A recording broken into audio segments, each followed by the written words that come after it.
सुना है तुम बहुत बड़े दादा बन गए हो। हाँ राणा।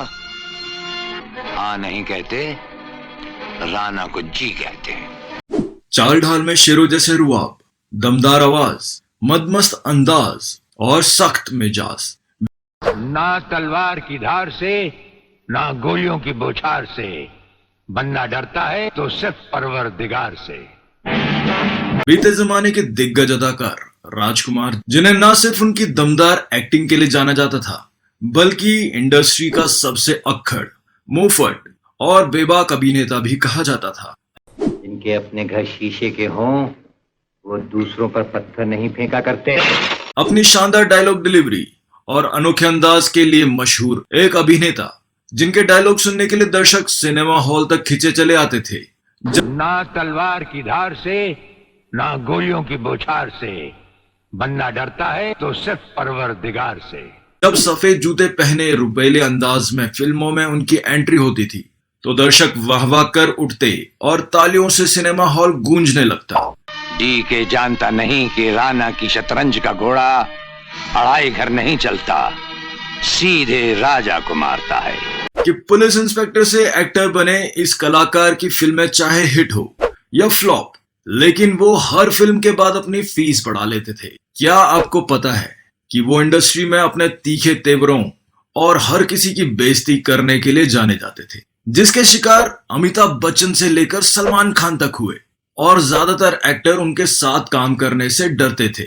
और क्या आप यकीन करेंगे, जिस दमदार आवाज के दम पर इन्होंने 40 साल तक बॉलीवुड पर राज किया, आखिर में उसी आवाज ने इनका साथ छोड़ दिया और ये इशारों में बात करने को मजबूर हो गए। आखिर ऐसा क्या हुआ था कि आजीवन एक प्रिंस जैसी जिंदगी जीने वाले राजकुमार की ऐसी हालत हो गई, और क्यों उन्होंने अपने परिवार को ऐसी हिदायत दी कि उनकी मौत को राज रखा जाए और किसी को इसकी खबर ना दी जाए। बॉलीवुड में अभिनेता राजकुमार को जैसी शानो शौकत हासिल थी, वैसी किसी और को शायद ही मिली होगी। राजकुमार के बोले गए संवाद आज भी जीवंत महसूस होते हैं और उनके द्वारा अदा किए गए डायलॉग्स आज भी याद किए जाते हैं। बात हमारी भी सुनते जाओ काली के पुजारी, छिपकली के बच्चे कभी मगरमच्छ नहीं बन सकते, वो दीवार पर रेंगते रेंगते ही मर जाते हैं। इंडस्ट्री में ये बात आम थी कि राजकुमार की एक बड़ी खासियत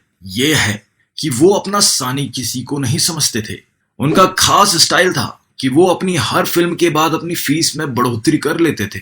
फिल्म इंडस्ट्री में अब तक न जाने कितने एक्टर आए और कितने गए, लेकिन एक अभिनेता ऐसा भी हुआ जिसने अपने अभिनय से न सिर्फ लोगों का दिल जीता, बल्कि अपनी जादुई आवाज और जबरदस्त डायलॉग डिलीवरी से भी लोगों के दिलों में अपनी खास जगह बनाई।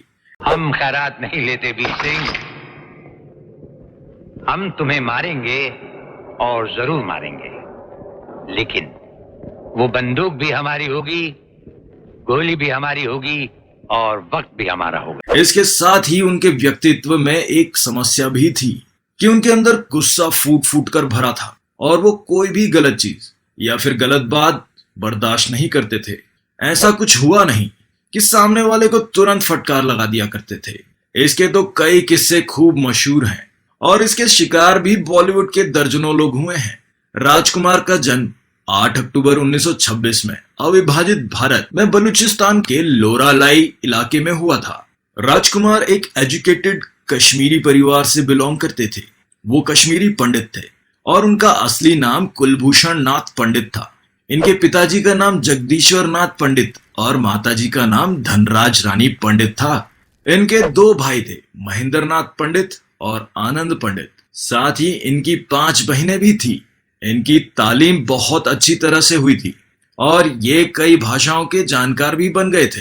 हिंदी, इंग्लिश, पंजाबी, संस्कृत, उर्दू, कश्मीरी, इन सभी भाषाओं पर इनकी पकड़ होती थी।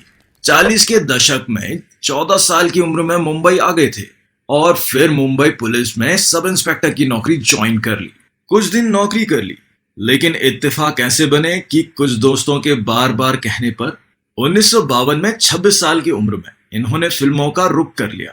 ये फिल्म थी रंगीली, जिससे इन्होंने अपना डेब्यू किया और फिर देखते ही देखते ये सुनहरे पर्दे का सितारा बन गए। कहा जाता है कि राजकुमार हमेशा खुलकर बोलते थे और वो किसी की भी परवाह नहीं करते थे और वो सभी के सामने किसी की भी बेइज्जती कर देते थे।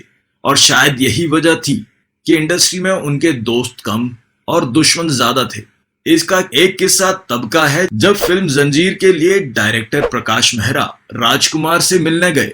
प्रकाश इस फिल्म में राजकुमार को लीड रोल देना चाहते थे और वो स्क्रिप्ट लेकर राजकुमार के पास पहुंच गए, लेकिन वहां कुछ ऐसा हुआ कि वो उल्टे पांव वापस आ गए।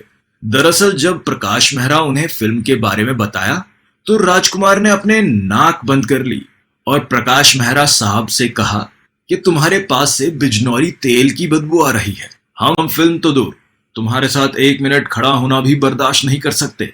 ये बात प्रकाश मेहरा साहब को बुरी लग गई और वो वहां से चले गए।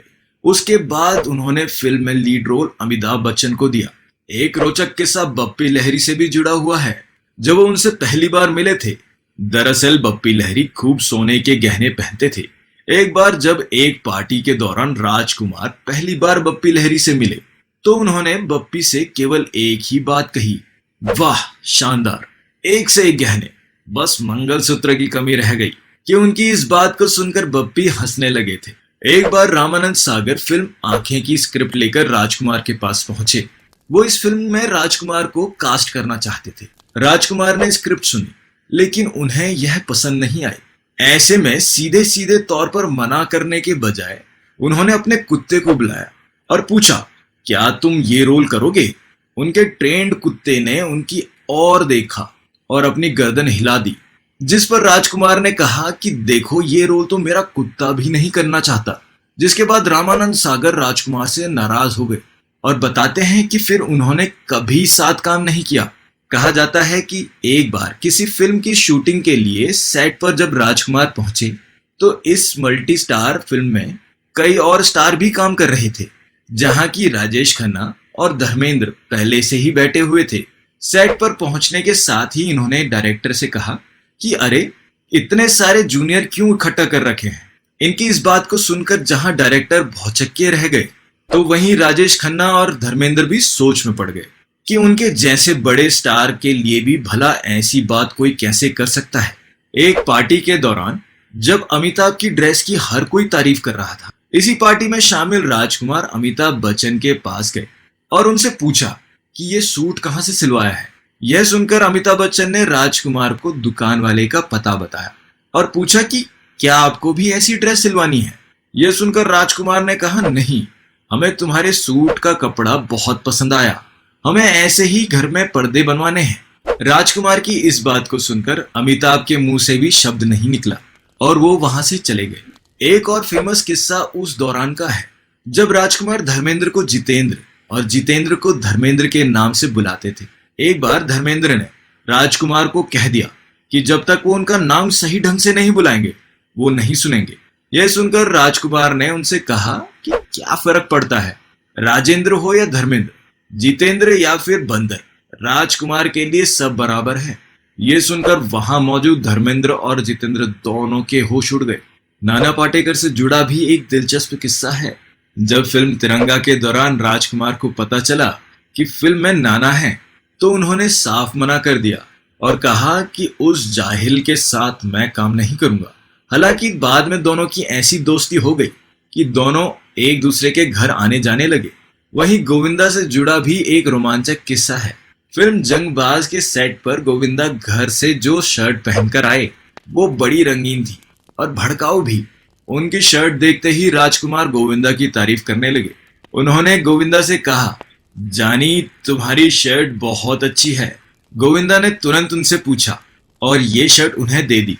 दूसरे दिन गोविंदा ने देखा कि राजकुमार उनकी शर्ट का रुमाल बना चुके हैं और उससे अपनी नाक साफ कर रहे हैं। इसी तरह सलमान खान की फिल्म मैंने प्यार किया की सक्सेस पार्टी थी जिसमें तमाम एक्टर बुलाए गए थे, जिसमें राजकुमार को भी इनवाइट किया गया था। जब वो फिल्म की स्टार कास्ट से मिल रहे थे तभी वो इस फिल्म के हीरो सलमान खान से भी हाथ मिला रहे थे। तो सलमान खान ने हड़बड़ाहट में उनसे पूछ लिया कि आप कौन? तो तपाक से राजकुमार ने यह कहा कि बेटा अपने अब्बू से पूछ कर आओ कि हम कौन हैं। इस तरह राजकुमार से जुड़े ऐसे दर्जनों किस्से हैं जो उनके जिद्दी अड़ियल स्वभाव को बयां करते हैं। उनके कटु वचन कई बार अभिनेताओं से लेकर डायरेक्टर तक को भी चुभ चुके हैं। इसके बावजूद भी वो एक नेक दिल इंसान थे और जरूरत पड़ने पर सभी की मदद करने के लिए तैयार रहते थे।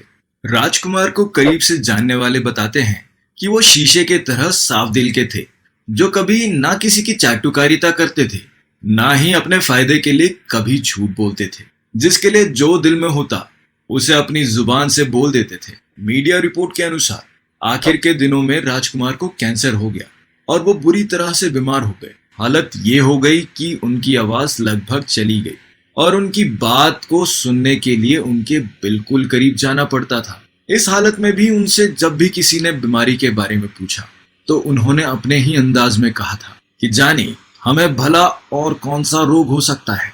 लेकिन वो नहीं चाहते थे कि दुनिया को उनकी इस हालत के बारे में पता चले और इसीलिए वो एकाकी जीवन गुजारने लगे। उनकी कीमोथेरेपी हुई और खूब इलाज चला, लेकिन सब बेकार।